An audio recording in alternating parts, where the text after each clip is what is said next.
Pray for Bronny. This is sad, man. Pray for Bronny, man. LeBron James' son, Bronny James, was drafted number 55 overall to the Los Angeles Lakers, and he did not look too excited. If anything, if I'm a body language expert, what I saw was him looking kind of like, well, I guess that's great. Yay for me, I guess. For some reason, I got drafted, even though I know I should not have been drafted because I was clearly not good enough to be the best guy on my team at USC. And somehow I end up on the Lakers with my dad's team by some magic circumstance because I'm so great at basketball. Yay, yippee. That's what it kind of looked like to me. That's what the body language told me. And to the degree, that's why I'm praying for Bronny. Bronny's gonna go through it, man. This is gonna be a like. Say what you want to say. People think this is so cool. It's cool for LeBron James' side because LeBron is gonna be like the first guy to play with his son, first guy to be on his father and son's team, first guy to play a game with his son, first guy to be on a roster with his son. But yeah, it's cool for LeBron, but for his son, this is probably like doomsday scenario because you gotta think about it. Bronny, he lives in Los Angeles. Like he's playing basketball. He's a hoopster. He's already LeBron James' son. That's already like bullshit enough he has to deal with. Everybody's talking about, oh, can I get a signature with your dad? Your dad goes to all your game. He's the main star. Like you're kind of just there in the background. No matter where you go, you're overshadowed by your dad. And now, guess where you get to go to for your first NBA team? Which is really not like the sad thing is it's not even like he was the best guy to be able to get drafted like he did on his own. Like it's so obvious. It's glaring obviously like nepotism that his dad was able to send up for a team, which in most cases is actually very cool. Like for the most part, we kind of want nepotism. Like if you got a chance to bring up somebody you know because you got in a position that's high enough, do it. But when it comes to professional like sports, nepotism is kind of not something you want to see because it's such a dog eat dog world. And if you are not one of those top, I guess it's like what 250 guys that play in the NBA every year. If you're not one of those top guys, it's glaringly obvious that you should not be there. Like glaring. You can't hide in NBA basketball because it's so competitive for those top spots. And here's the thing that's going to be even sadder. Bronny, by no circumstance, should actually make the team. Like most second round draft picks, most NBA draft picks don't make the team. Like you take the top 15 guys or top 20 guys, whatever. I think it's like top 15. Everything after the top 15, for the most part, is like they say a lottery. It's very hit or miss. And a lot of those guys don't make the teams, or they end up being on the practice squad, or they never see time, or they go to the D League or developmental league or overseas, something like that.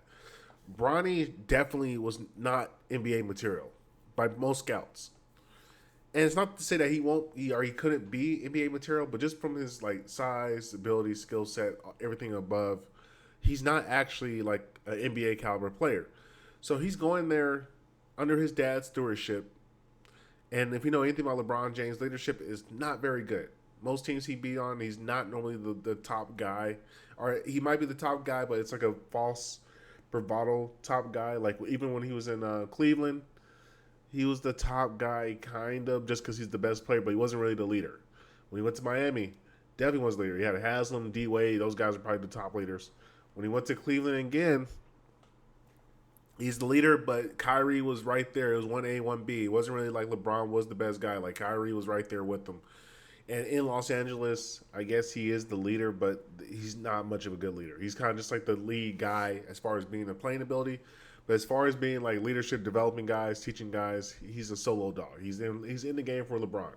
Now he makes great basketball players. He's very team friendly as far as his game is concerned, as far as like dishing the ball out, making the top plays. But like the overall man leadership skill thingy, he's kind of a giant axe jokester. He's not really the guy that you want to really lead you to war.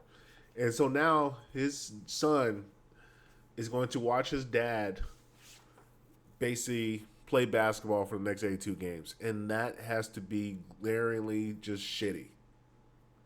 Because you're already around your dad when he's at home. You grew up with your dad. Your dad comes to your games. You're all around. Now you're working with your dad in the NBA fucking locker room. And I can almost assure you, about 20, 30 games in, LeBron James' son's going to want out. He's going to be like, get me the fuck out of here. Please trade me. Somebody get me out of this hellhole, which is my fucking dad's like gayness.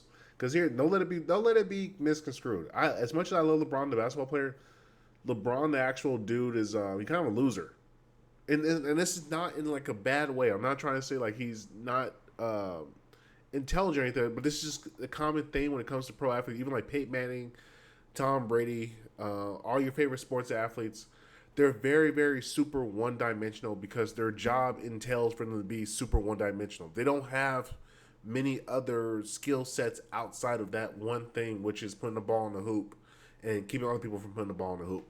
That's essentially their life. Now you get the other guys. They're kind of like Kobe, where you get these kind of multifaceted. He has other interests, but for most guys that play in these professional sports leagues, they're terribly unwell-rounded people. They don't have many things outside of fucking what they play. And as far as what I'm concerned, and as far as what I can tell from other players, like LeBron, all he does is play basketball, play video games. Basketball, video games. So he's essentially a 39 or 38-year-old teenager. Which, once again, not a bad thing because he plays basketball. That's what he needs to do.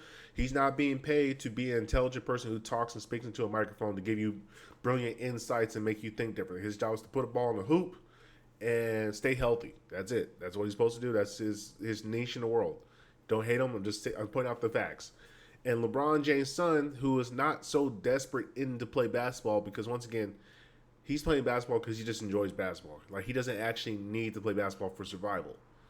So he's not going to have the same cut of mentality that LeBron had to take to get to that level. And he's also not as gifted as a freak as LeBron. So a lot of things that LeBron's going to probably try to teach him and pass down to him are going to be nonsensical because it's like, Dad, I'm not 6'8", 250, faster than everybody, stronger than everybody, can jump higher than everybody. I am relatively average height at like 6'2", 6'3". I have decent athletic ability. I'm a point guard. I can't really shoot or create a shot for myself. I mainly have to play defense. Dad, I'm not good enough to play here. Why the fuck am I in this thing? Why did you do this to me? And you know what? He's going to get his ass kicked in practice. And that's what I'm going to realize for life. And that's the sad thing. He's not going to really get the real rookie experience. See, the real rookie experience is you going out there dealing with the adversity and the stress of playing and trying to survive and be able to just start off and get like practice squad, be able to get 1 or 2 minutes a game, 3 or 4 minutes games. One of the challenges Bron's son's going to face when trying to play in the league, if he makes the team, I don't think they're going to cut him. I just imagine like they wouldn't go through this entire endeavor of having him drafted just to cut him in the preseason. But I imagine that he's going to make the team.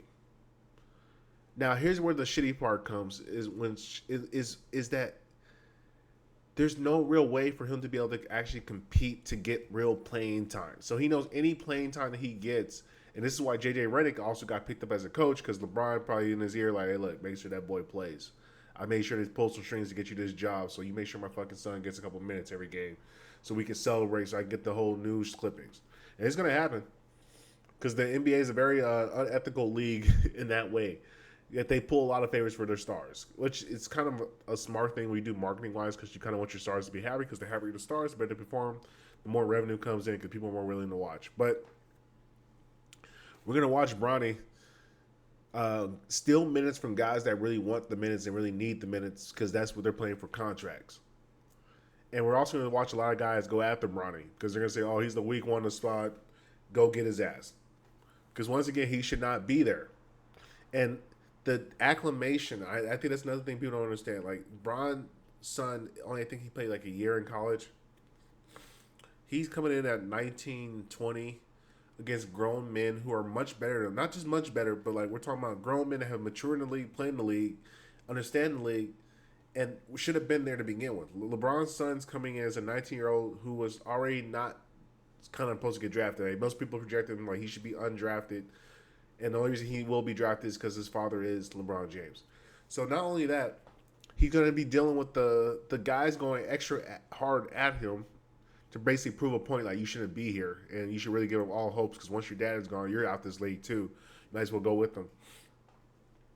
He's going to suffer. This is not going to be fun for him. He's got to sit there and watch his dad play and have to be cheering on the thing.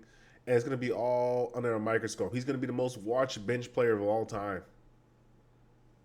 And that's shitty. That's a terrible position to put a 19-year-old in because he should be out enjoying his life, and now he's going to be stuck watching his dad play basketball for 82 games.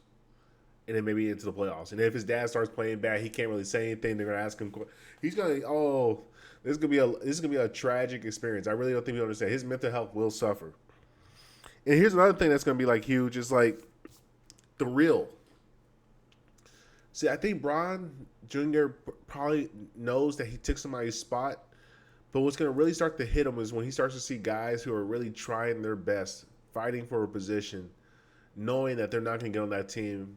And knowing that they were one guy short of not being on the team because that guy was there.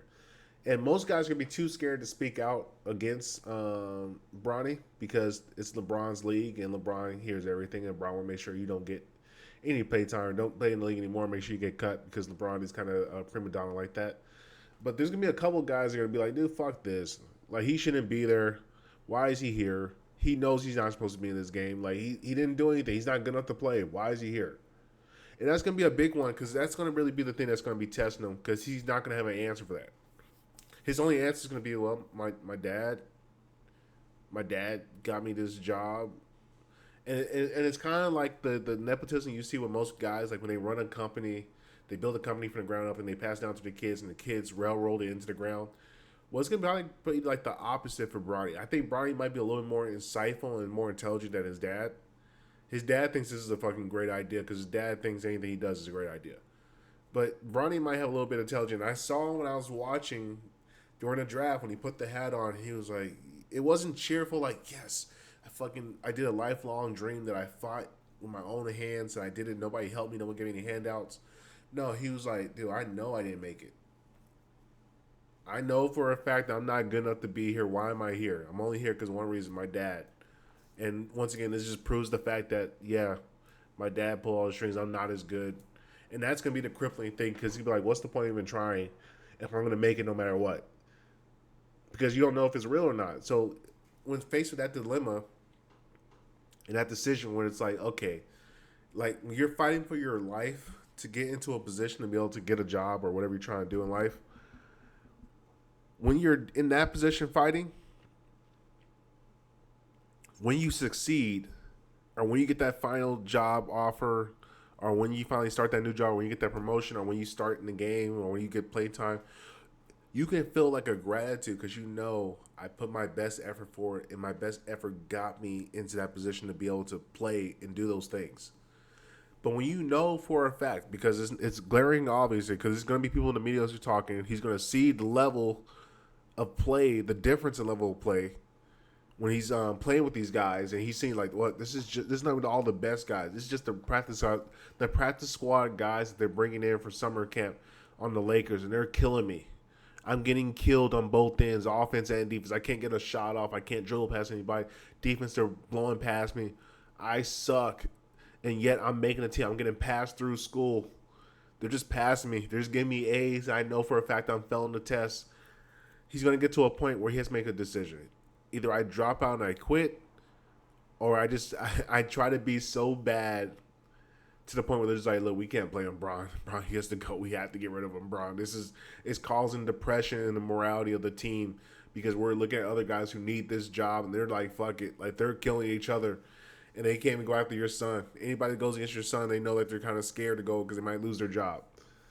And that's going to be the little underlining effect that LeBron didn't really think that far out because LeBron only, once again, very selfish, very, I'm not going to say Machiavellian because I don't think he thinks that deep, but I think he's very short-sighted, foolish, and prima donna and very selfish. And I don't think he realized what he has done and what kind of precarious position he put his son in. And I don't know if his son is really strong enough to uprise against the father and let him know, like, look, this is not my dream. My dream was not to play with you. This was always your dream. And now why are you making your life my life? But we'll see. I think I'm right on. I think I'm 100% right on this read. Book it right now. Bronny James' son drops out of the NBA.